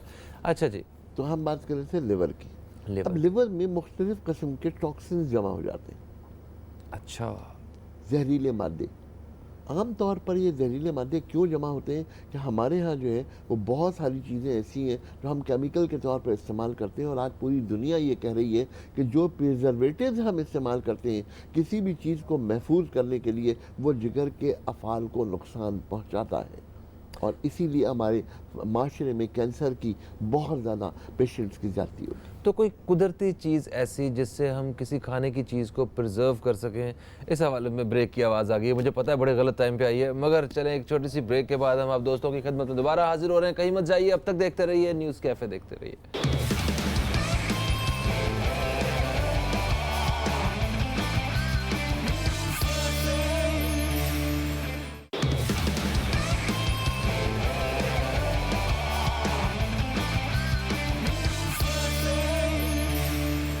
جی آغا صاحب، وقفے سے ہم واپس آ چکے ہیں۔ اچھا، آپ نے کہا تھا کہ یہ جو جتنے بھی پریزرویٹو ہوتے ہیں جو کھانوں کو زیادہ دیر تک صحیح رکھنے کے لیے ہم کھانوں کے اندر جو اجزاء شامل کرتے ہیں، جو ڈیفینیٹلی جو بازار میں جو خاص طور پر ڈبے والے کھانے یا ویسے جب ہم بازار سے لیتے ہیں تو اسی میں یہ سارا کچھ ہوتا ہوگا، گھر کے تو خالص کھانوں میں اور تازے کھانوں میں ایسی کوئی چیز نہیں ہوتی ہے، تو اس کا کوئی متبادل ہے؟ اگر فرض کریں ہمیں گھر میں بھی کوئی ایسی چیز ہو جس کو ہم نے پریزرو کرنا ہو اور وہ ہمارے وہ جگر کے مسائل بھی پیدا نہ کرے، تو ایسا کیا ہو سکتا ہے؟ بڑی مشکل، بہت مشکل سوال کر رہے ہیں۔ اصل میں دیکھیں، جو ہم پریزرویٹو استعمال کرتے ہیں، یہ سارے پریزرویٹو جو ہیں یہ ہمارے جگر میں جاتے ہیں، اور جگر ان کو انالائز کر کے اکارڈنگ ٹو نیڈ کیمیکل بناتا ہے، اور اس کے اوپر بہت زیادہ لوڈ پڑتا ہے، اور یہ لوڈ آہستہ آہستہ فری ریڈیکلز میں تبدیل ہوتا ہے، اور فری ریڈیکلز جو ہیں وہ کینسر میں تبدیل ہوتے ہیں۔ اوکے، اب یہ پوری دنیا میں ایک بات اسٹیبلش ہو گئی ہے، اس لیے پوری دنیا واپس آرگینک کی طرف آ رہی ہے کہ نہیں بھائی کوئی کیمیکل نہیں، نہ کوئی چیز ڈالو، صاف پانی ہو، صاف زمین ہو، صاف گوبر ہو، اور اس کے ساتھ جو ہے ہم تمام چیزوں کو اگائیں، اور چاہے صاف گوبر، اوکے، نیچرل فرٹیلائزر ہے، کیا کریں؟ صحیح ہے۔ اچھا، تو وہ تمام چیزیں مینیج کر کے، اور اب ہم جو ہے وہ مارکیٹ سے 6 گنا زیادہ قیمت پر ہم آرگینک خرید لیں۔ ہاں، ٹھیک، بہت آسان سی بات ہے۔ کھانا کھانے کے بعد ایک انگلی آپ اپنے شہد کی بوتل میں ڈالیے، انگلی یہاں تک؟ اچھا سر، اوکے، یہ سیکنڈ لائن، اوکے، سیکنڈ، ٹھیک، یہاں تک ڈالیے، نکالیے اور چاٹ لیجیے، بس۔ سر آپ یقین کریں کہ شہد کے اجزاء کو پڑھیں، شہد کے اجزاء پر انالائزیشن کریں، اس پر ریسرچ پڑھیں، اللہ کی قسم انسان کا ذہن بالکل پاگل ہو جاتا ہے، گھوم جاتا ہے کہ اللہ نے کتنی بڑی نعمت بنائی ہے۔ میں ایک مرتبہ اسلامک شہد کے اتنی آفس گیا، لذیذ دوا نہیں ہو سکتی کوئی پوری دنیا، کوئی نہیں ہو سکتی دنیا میں، کوئی نہیں ہو سکتی۔ میں اسلامک شہد کا آفس گیا لاہور، وہاں پر جا کر کے میں ڈاکٹر صاحب سے ملا، ان کے پاس جو ریسرچ پیپر تھے وہ 46 ریسرچ پیپر تھے اس کے بارے میں بہترین، اور ان صاحب نے کچھ میرا خیال، مجھے اگر غلط یاد نہیں تو شاید 15 یا 16 سال امریکہ میں صرف شہد پر ریسرچ کی ہے۔ یعنی اسلامک شہد چھوٹا کام نہیں کرا، یہ بہت بڑا کام ہے، اور وہ ریسرچ کبھی انشاءاللہ تعالیٰ آپ کے پاس لے کر آؤں گا, آپ لوگ حیران ہوں گے. اچھا, اور یہ عجیب سی بات ہے, میں یہ کہہ رہا ہوں کہ انگلی ڈالیے, نکالیے اور کھا لیجیے, اس کے پیچھے میرا ایک یقین ہے, میرا ایک ایمان ہے. میرے رب نے کہا کہ یہ انسانوں کے لیے شفا ہے, میں اس میں اپنی حکمت کیوں ڈالوں کہ بھائی اس کو دودھ میں ملاؤ, اس کو اس میں ملاؤ, اس کو پانی میں ملاؤ, اس کو سرکے میں ملاؤ. نو, آپ ڈائریکٹ ڈالیے, نکال لیجئے. یہاں پر ایک اعتراض یہاں سے شفا کا سلسلہ شروع ہو جاتا ہے. ہاں, یہاں پر ایک اعتراض ہو سکتا ہے کہ آپ نے انگلی ڈالی, نکال کر چاٹ لیا, بیکٹیریا آ جائے گا.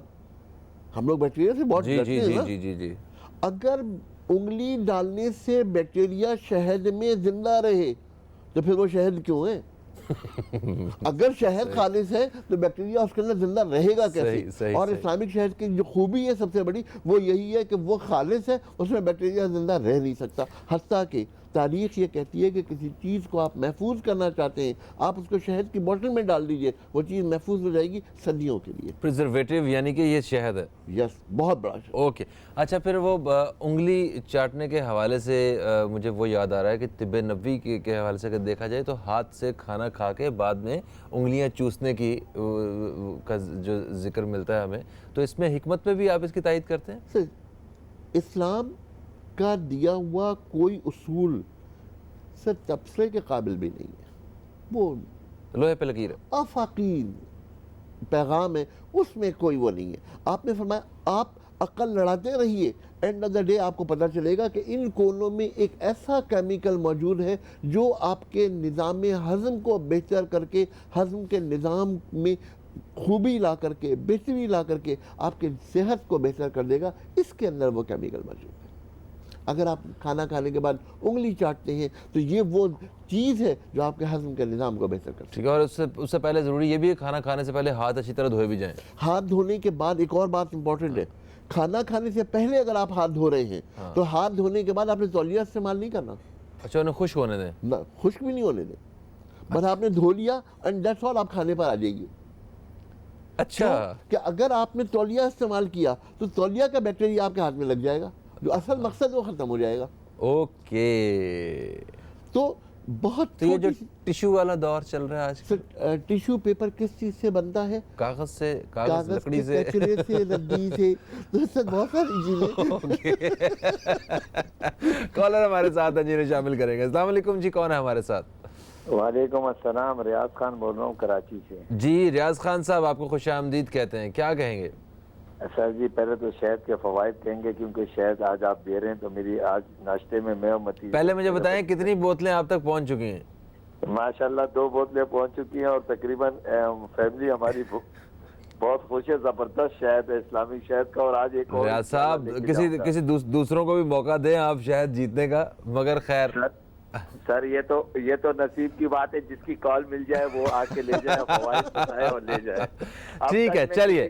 اب تک میں کسی کو یہ نہیں کہا کہ کسی فیملی کے آدمی کو بلایا اور کہا یار آج آپ کال کر لیں. آپ کے میں چینل سے کہنا میرا کوئی تعلق نہیں ہے اب تک, نہ میرا کوئی جاننے والا ہے.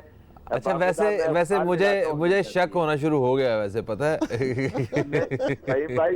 فہیم بھائی, میں آپ کو بات بتاؤں کہ کوئی اس قسم کا آغا صاحب کوئی جاننے والا نہیں ہے کہ جی بس میں بیٹھا ہوتا ہوں. میں کال صبح جو ہے سارے کام جلدی کر کے پھر آپ سے, اب آغا صاحب سے بڑی اب ماشاءاللہ وہ نالج ملتی ہے جو ہمیں, اب کون کتابیں کھولے, کون دیکھے, تو بہت ساری چیزیں ہمیں آپ کے چینل کے توسل سے مل جاتی ہیں. اور یہ سلام ہے آپ لوگوں کو. ٹھیک ہے, تھینک یو سو مچ. اچھا, آپ فوائد بتا دیں اس کے تاکہ ہم ایک تیسرے گفٹ کی طرف بڑھ سکیں. آپ جو بچہ اپنے ماں کا دودھ نہیں پیتا اسے چٹا دیں تو وہ دودھ پینا شروع کر دے گا. اگر سینہ اس کا خراب ہے اسے چٹائیں تو سینہ اس کا صحیح ہو جائے گا.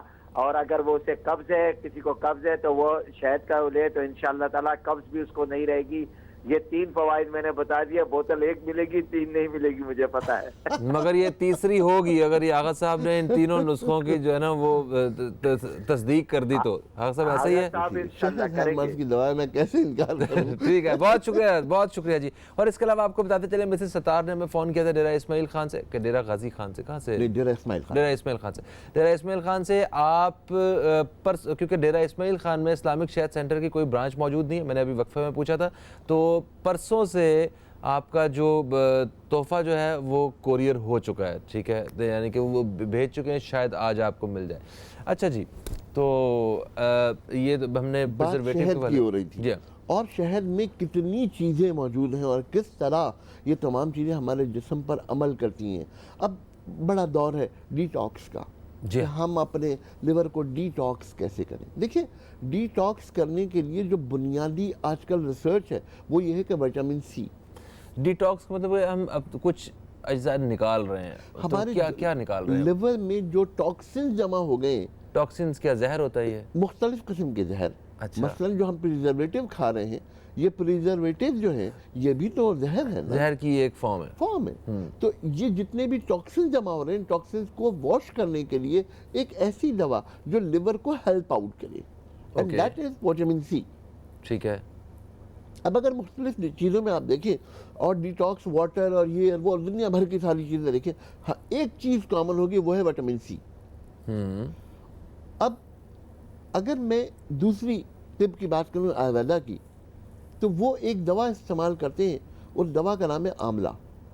اوکے. ہڑ بہڑا آملہ, تریپھل, پوری دنیا میں تریپھل مشہور ہے. وہ مربع بھی جس کا مربع بھی بنتا ہے.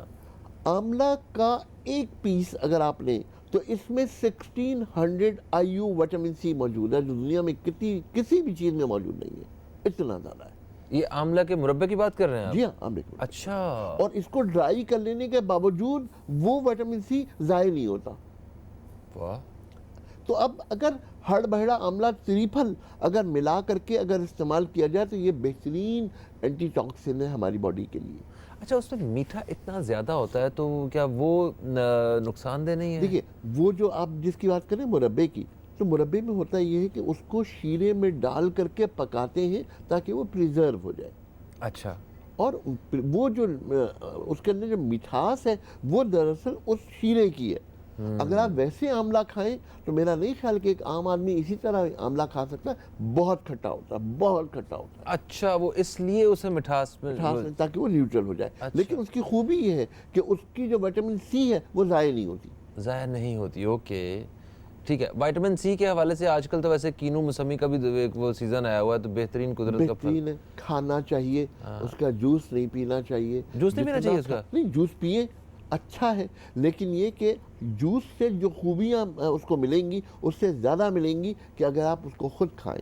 اسی کہ اس کے اندر جو فائبر لگا ہوا ہے, اس کے جو چھلکا ہے, اس کے جو چھوٹے چھوٹے سے فائبر ہیں, وہ اگر آپ کھا رہے ہیں تو پھر وہ میں اس طرح بات کروں کہ انرجی چاہیے تو آپ جوس پی لیجیے. پیٹ کی صفائی چاہیے تو پھر کھا لیجئے. اس لیے کہ اس کا جو ریشہ ہے وہ دراصل بھنگی کا کام کرتا ہے آپ کی آنتوں کے لیے واش کرنے کے لیے. بالکل صحیح ہو گیا, کیا بات ہے جناب. اچھا, ہمارے پاس کیا وقت ہے ابھی کال لینے کا؟ اچھا, اوکے جی, ہم ایک بریک لیں گے جی. بریک سے واپس آتے ہیں تو پھر ہم کالرز کو شامل کریں گے. کہیں مت جائیے, اب تک دیکھتے رہیے نیوز کیفے, دیکھتے رہیے.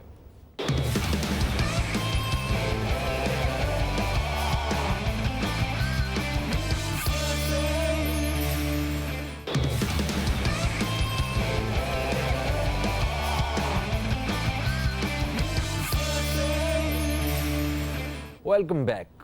آپ دیکھ رہے ہیں نیوز کیفے. اسلامک شہد سینٹر کی جانب سے آج کا پروگرام کا یہ حصہ آپ دوستوں تک پیش کیا جا رہا ہے, اور اس کے ساتھ ساتھ آپ کو بتاتا چلوں کہ ہمارے ساتھ آج حکیم عبدالغفار آغا صاحب موجود ہیں, جن سے ہم حکمت کے حوالے سے بڑی مفید باتیں اور بڑی زبردست معلومات حاصل کر رہے ہیں, جن کو ہم ظاہر اپنی زندگی میں شامل کر کے اپنی زندگی کی جو کوالٹی ہے صحت کے اعتبار سے ہم اس کو بہتر بنا سکتے ہیں. آپ دوستوں کی کالز کا سلسلہ بھی جاری ہے, اور جیسا کہ آپ جانتے ہیں کہ اسلامک شہد سینٹر کی جانب سے یہ پروگرام کا یہ حصہ پیش کیا جا رہا ہے, تو پروگرام کے اس حصے میں آپ لوگ کال کر کے شہد کے فوائد کے حوالے سے اگر ہمیں کچھ بتائیں گے تو اسلامک شہد سینٹر کی جانب سے آپ کو ایک تحفہ روانہ کر دیا جائے گا. ہمارے ساتھ ایک کالر ہولڈ پہ ہیں. آغا صاحب, آپ کی اجازت ہو تو ان کو شامل کر لیں. اوکے جی. السلام علیکم جی, کون ہے ہمارے ساتھ؟ جی وعلیکم السلام, جاوید اقبال بات کر رہا ہوں حیدرآباد سے. جاوید اقبال صاحب, ہم آپ کو خوش آمدید کہتے ہیں, کیا کہیں گے؟ آپ کو سلام, اور آغا صاحب کو بہت بہت سلام. وعلیکم السلام. اور شہد کے لیے آپ نے کہا کہ فائدے کیا ہیں, تو شہد کے لیے جو میرے اللہ نے اور میرے رسول صلی اللہ علیہ وسلم نے کہہ دیا تو بس وہی میرے لیے سب سے بڑا فائدہ ہے. بے شک, اور اس کے بعد اس کے بعد سب کچھ دنیاوی باتیں ہیں. نہیں اور وہ بات ہی ایکچولی ختم ہو جاتی ٹھیک ہے, مجھے یہاں پہ موقع دیجئے. ہمارے سوال کا مقصد یہ ہے کہ ہر گھر میں ایک ہر خاندانی طور پہ ایک الگ طریقے سے شہد کا استعمال چلتا آ رہا ہے, ٹھیک ہے. کچھ لوگ بچہ پیدا ہوتا ہے تو اس کو چٹاتے ہیں, کچھ جو ہے وہ صرف سٹمک کے لیے استعمال کرتے ہیں, کچھ غراروں کے لیے استعمال کرتے ہیں, مطلب وہ ایک فائدہ لیا جاتا ہے. تو آپ کی فیملی میں کیا ہے یہ بتائیے. جی ہمارے گھر پہ گرم پانی کے ساتھ اس کو لیا جاتا ہے. اچھا, گرم پانی میں شہد کو مکس کر کے صبح نہار میں لیا جاتا ہے اور اس سے کافی فائدے رہتے ہیں معدے کے اور وزن کے حوالے سے. تو الحمدللہ اس میں شفا ہی شفا ہے جس طریقے سے بھی آپ لے لیں. اور اس کے ساتھ میں نے حکیم صاحب سے یہ معلوم کرنا تھا کہ جو شوگر کے مریض ہیں بالکل واضح طور پہ بہت سارے پروگرام میں دیکھ چکا ہوں تو کوئی واضح طور پہ نہیں بتاتا کہ شوگر کے مریض کو شہد لینا چاہیے, کیسے لینا چاہیے اور کتنا لینا چاہیے. ایک سوال. دوسرا سوال, جگر کو صحیح رکھنے کے لیے مقصد جو بہت سنتے ہیں کہ بیڈ کولیسٹرول اور گڈ کولیسٹرول, تو کیا ایسی چیزیں لینی چاہیے؟ کوئی صاحب بتا رہے ہوتے ہیں کہ جی بادام نہ کھائیں اور اخروٹ نہ کھائیں, اور دوسرے ہی پروگرام میں سن رہے ہوتے ہیں کہ جی کھا لیں اور مچھلی کھا لیں, اس میں کولیسٹرول ہی کولیسٹرول ہے, بیڈ گڈ کولیسٹرول ہے. تو کچھ واضح طور پہ حکیم صاحب کی خدمت میں عرض کرنا چاہوں گا کہ کچھ بتا دیں تو لوگوں کو فائدہ ہو. ویسے حکیم صاحب بھی ہمارے لیے اس ملک کے اللہ تعالیٰ کی ایک نعمت ہے جس سے ہم لوگ مستفید ہو رہے ہیں. اور باقی شہد تحفہ بھیجنے کرے گیا تو وہ آپ کی مرضی. فہیم صاحب نہیں ایسی بات, آپ اپنا نمبر لکھوا کے جائیے گا, فون بند نہیں کیجیے گا, نمبر اپنا پی سی آر روم میں لکھوائیے گا اور آپ تک جو ہے تحفہ انشاءاللہ پہنچ جائے گا. اسلامک شہد سینٹر کو آپ کی ڈیٹیلز جو ہیں وہ دے دی جائیں گی. تھینک یو سو مچ. سر بہت امپورٹنٹ سوال ہے, بہت امپورٹنٹ سوال ہے. میں 2-3 چیزیں الگ الگ کروں. سر بات یہ ہے کہ اگر میں ایچ ڈی ایل کی بات کرتا ہوں, ہائی ڈینسٹی لائپو پروٹین کی اچھا والا کولیسٹرول ہوتا تو چکنائی میں ہی ہے نا. میں اگر چکنائی بند کر دوں تو آئیڈیا لاؤں گا کہاں سے؟ تو اب وہ سورس جو ہمارے جسم میں اچھا کولیسٹرول پیدا کر سکتی ہے وہ نمبر 1 ہے سمندری مچھلی. میں خاص طور سے بریکٹ کر رہا ہوں سمندری مچھلی. تو کراچی والے تو اس حوالے سے لکی ہیں کہ یہاں سمندری مچھلی ہی موسٹلی کھانے کو ملتی ہے. دوسرے لوگ اگر اس بات کا انہیں یقین ہو کہ جو ان کے پاس فش ہے وہ کسی ڈیم کی ہے, کسی دریا کی ہے, تو پھر ٹھیک ہے. فارمی مچھلی نہیں, فارم میں سر وہی جو آج ہم مرغی کے بارے میں رو رہے ہیں نا, یہی خوراک دے رہے ہیں نا انہیں وہاں پہ تقریباً. کل فارم کی مچھلیوں کے بارے میں رو رہے ہوں گے. بات وہی. اچھا دوسری بات اصولی عرض کروں, اللہ رب العزت نے کچھ ایسی چیزیں بنائی ہیں جن کو ہم ڈرائی فروٹ کہتے ہیں, وہ کمپلیٹلی کورڈ ہیں اور بہت ہارڈ شیل ہے. آپ اخروٹ کی بات کر رہے ہیں؟ یس. میں بادام کی بات کر رہا ہوں, میں اخروٹ کی بات کر رہا ہوں, میں چلغوزے کی بات کر رہا ہوں, میں مونگ پھلی کی بات کر رہا ہوں جو کمپلیٹلی کورڈ ہیں. اوکے ٹھیک, یہ وہ ہے جو ایچ ڈی ایل بڑھائیں گی, اور جو کھل جاتی ہیں مثلاً پستہ کھل جاتا ہے, کاجو کھل جاتا ہے, یہ آپ کا بیڈ کولیسٹرول بڑھائیں گی. میں مطلب بالکل ایک بیچ میں فاصلے کے ساتھ میں بالکل کلیئر کر دوں کہ جو چیز, اور بات یہ ہے کہ اگر اخروٹ ہارڈ شیل کے ساتھ اللہ نے بنایا لیکن میں اس کو توڑ کر کے 3.5 سال تک اسے جو ہے وہ کچرے میں رکھ رہا ہوں, پھر اس کے اوپر سے میں فنگس ہٹا کر کے میں بازار میں بیچ رہا ہوں, تو ایسے اخروٹ کو کھانے کا فائدہ کیا ہے؟ یعنی یہ اخروٹ کو لیں, خود توڑیں اور خود کھائیں. سر بیسٹ. اچھا, بادام لیں, خود توڑیں, خود کھائیں, اس سے بہتر نہیں ہو سکتا. اور کتنا کھائیں تو پوری دنیا کا اصول ہے کہ اس مٹھی میں جو آ جائے, اور عموماً اگر اس کا وزن دیکھنا ہے تو 35 گرام 35 گرام, اس سے زیادہ نہیں. تو ایک وقت میں میرا خیال ہے 3-4 سے زیادہ اخروٹ تو نہیں آتے ہوں گے؟ 2 اخروٹ 4-5 بادام کافی ہے. اچھا اوکے. مونگ پھلی بھی 35 گرام سے زیادہ اصولاً نہیں لینی چاہیے, یعنی کہ ایک چھٹانگ سے بھی کم. اوکے, یہ مشکل سے بس اتنی سی ایک مٹھ. تو یہ تو آدھا کلو تو آسانی سے کھا جاتا ہے آج کل ایک بندہ. حقیقت یہی ہے. ہاں اب مونگ پھلی کی بات ہو رہی ہے, آدھا کلو بندہ کھا لیتے ہیں. میں ایک چیز لوگوں تک پہنچا دوں کہ مونگ پھلی میں ایک ایسا کیمیکل ہوتا ہے جس کو ٹھنڈے پانی سے نفرت ہے. اچھا, اگر مونگ پھلی کے ساتھ ٹھنڈا پانی پیا جائے تو وہ گلے میں جا کر جم جاتا ہے اور کھانسی ضرور پیدا کرے گا. اوکے, تو یہ ایک احتیاط اگر کر لیں تو یہ زیادہ اچھا ہے اور اس سے آپ کو گڈ کولیسٹرول بھی ملے گا اور تمام چیزیں بہتر. تو مونگ پھلی کے ساتھ اگر گڑ ہو جائے تھوڑا سا؟ سر دیکھیے گڑ، چنا، ہمارے ہاں وہ میٹھے چنے ملتے ہیں، یہ چنے اگر اس کے ساتھ ایڈ ہو جائیں، اور سب سے اچھی چیز وہ ہے کشمش، جسے ہمارے یہاں پنجاب میں سوگیاں کہتے ہیں. جی جی جی جی جی. اگر یہ ایڈ ہو جائے تو کیا بات ہے، انرجی کے ساتھ آپ کو وہ تمام چیزیں مل جائیں جو اس کو ہضم بھی کر دیں اور آپ کے لیے بہترین انرجی کا سامان کر دیں. بالکل صحیح ہوگا. پروگرام کے ہم آخری حصے میں ہیں اور ایک سوال کا جواب باقی ہے. وہ جب گزشتہ پروگرام میں بات ہوئی تھی وہ مختصراً میں بتا دیتا ہوں. وہ یہ تھا کہ ہمارے ایک دوست ہیں، انہوں نے سوال کیا تھا کہ جو آج کل جتنے بھی بچے پیدا ہوتے ہیں تو وہ ان کے سیزیرین آپریشنز کیے جاتے ہیں ماؤں کے، تو یہ کیوں ایسا ہو رہا ہے؟ یہ نارمل ڈلیوریز پہلے کی طرح کیوں نہیں ہو رہی؟ سر پہلی بات تو یہ ہے کہ ڈاکٹر کے پاس ٹائم نہیں ہے انتظار کرنے کا. اچھا. کہ پین وہ بوسٹ کرے، انجیکشن لگائے، پین بوسٹ کرے، 36 گھنٹے انتظار کرے، اس کے بعد وہ فارغ ہو کر کے اپنی پیشنٹ کو واپس بھیج دے. ڈاکٹر کے پاس ٹائم نہیں. تو پیشنٹ کے پاس اتنی ہمت ہے؟ ہاں یقیناً ہے. اچھا یقیناً ہے. آخر پاکستان سے باہر نکلنے کے بعد ایپیڈیورل کا استعمال اتنا کم کیوں ہے؟ پورا مڈل ایسٹ بھرا ہوا ہے، پورا سعودی عربیہ بھرا ہوا ہے، ایون وہاں پر پاکستانی ڈاکٹرز موجود ہیں، وہ کیوں نہیں کرتے ایپیڈیورل؟ وہ کیوں 36 گھنٹے انتظار کرتے ہیں؟ پاکستان میں دوسری جو مصیبت ہے وہ یہ ہے کہ اللہ کا شکر ہے ہمارے یہاں 16 سال کی لڑکی کو یہ اویئرنیس دے دی جاتی ہے کہ ڈائٹنگ کرنا، اوہو موٹی ہو گئی ہو تو میں ایک چھٹان زیادہ لگ رہی ہو مجھے. اس بچی کی زندگی ہم تباہ کر دیتے ہیں ڈائٹنگ کروا کے.